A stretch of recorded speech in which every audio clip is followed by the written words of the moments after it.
Bonjour, bienvenue chers amis abonnés, bonjour à toutes, bonjour à tous. Nous nous retrouvons aujourd'hui pour parler de l'actualité politique en Guinée. Plus précisément de la nouvelle qui est tombée vendredi soir, c'est de la libération de Alpha Condé, ex-président de la République de Guinée. Alors, qu'est-ce que cela implique dans la construction de la démocratie que nous voulons en Guinée?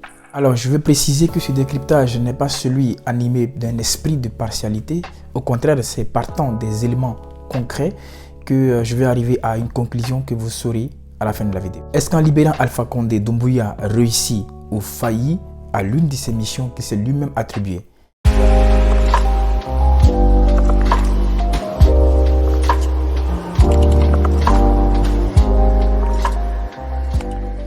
Depuis un moment en Guinée, des ministres se sont vus arrêtés et certains se sont vus confisquer des biens appartenant à l'État. Ça, c'est une chose à applaudir quand on sait que ces personnes-là sont impliquées dans les grands détournements qui ont appauvri l'État et le peuple de Guinée.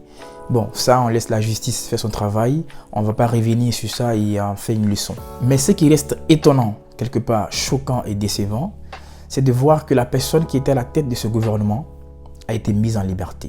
La logique voudrait que le premier responsable de cette corruption de ce gouvernement soit le président qui était en exercice. Il serait donc incompréhensible que des ministres soient emprisonnés et poursuivis pendant que leur chef soit en liberté, à moins qu'il y ait une relation secrète entre Doumbouya et Alpha Condé. Ou peut-être qu'il a d'autres raisons.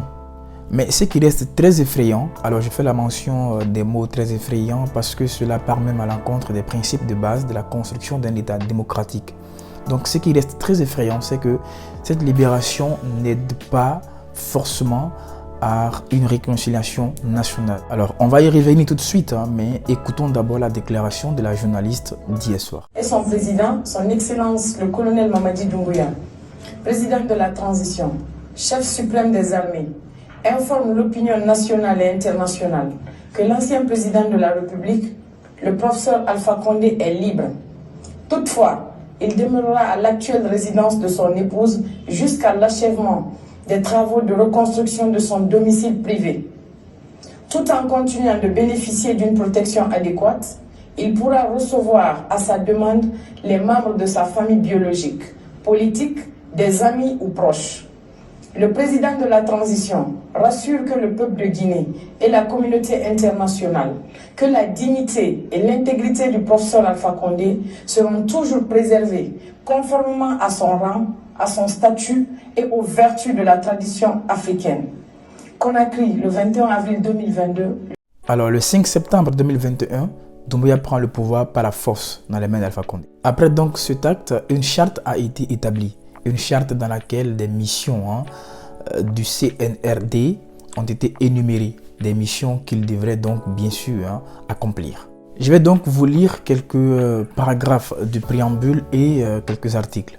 Alors pour ceux qui ne savent pas ce que c'est qu'un préambule c'est une introduction, donc c'est l'introduction d'un traité ou d'une constitution ou justement de ce qu'on parle ici, d'une charte. D'accord? Et ça expose les motifs et les buts, les motifs et les buts de l'État. Alors, le 5e paragraphe du préambule de notre charte actuelle dit ceci. Soucieux de maintenir la cohésion nationale, de consolider les bases de notre démocratie et de promouvoir le développement et la prospérité des Guinéennes et Guinéens. Alors, je mets un accent plutôt sur le mot ou sur la partie de maintenir la cohésion nationale. On va y revenir. Et partons maintenant au 9e paragraphe qui dit ceci. Considérant les cas de violation répétée des droits de l'homme et des libertés, individuelles et collectives, qui ont endeuillé des familles et causé des handicaps à des milliers de femmes et de jeunes Guinéens en particulier. Parlons maintenant des articles. Donc le paragraphe 4 de l'article 2 du titre 2 qui parle des missions du CNRD stipule que le CNRD a pour mission le renforcement de la cohésion nationale et la poursuite du processus de réconciliation nationale. Et l'article 9 stipule que tous les citoyens guinéens sont égaux en droit et en devoir. Ils sont égaux devant la loi sans aucune distinction. Ils sont électeurs et éligibles dans les conditions déterminées par la loi.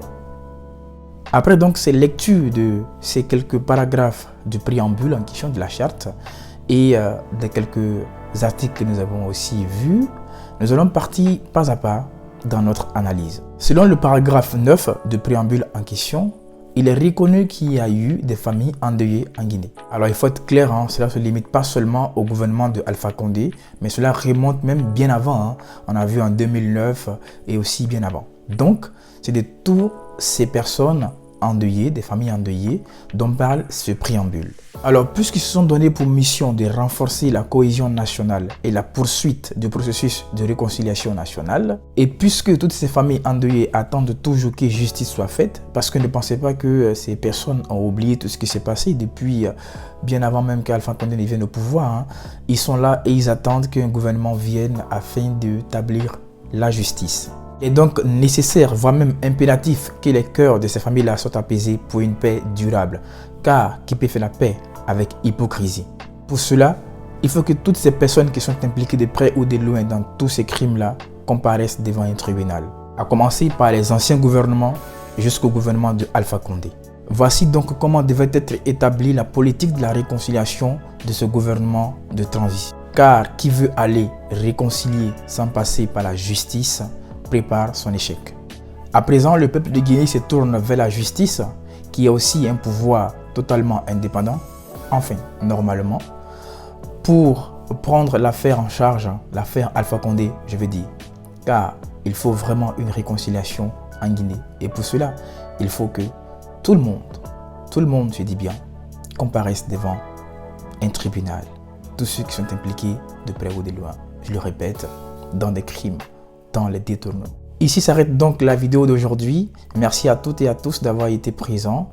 N'oubliez pas de laisser vos impressions dans les commentaires, de laisser un pouce bleu si vous avez aimé, de partager la vidéo afin que beaucoup de personnes puissent aussi la regarder comme vous, mais aussi de vous abonner pour ceux qui ne sont pas encore abonnés pour ne manquer d'aucune vidéo de notre part. Merci beaucoup, bonne soirée à vous et à la prochaine. D'ici là, prenez soin de vous.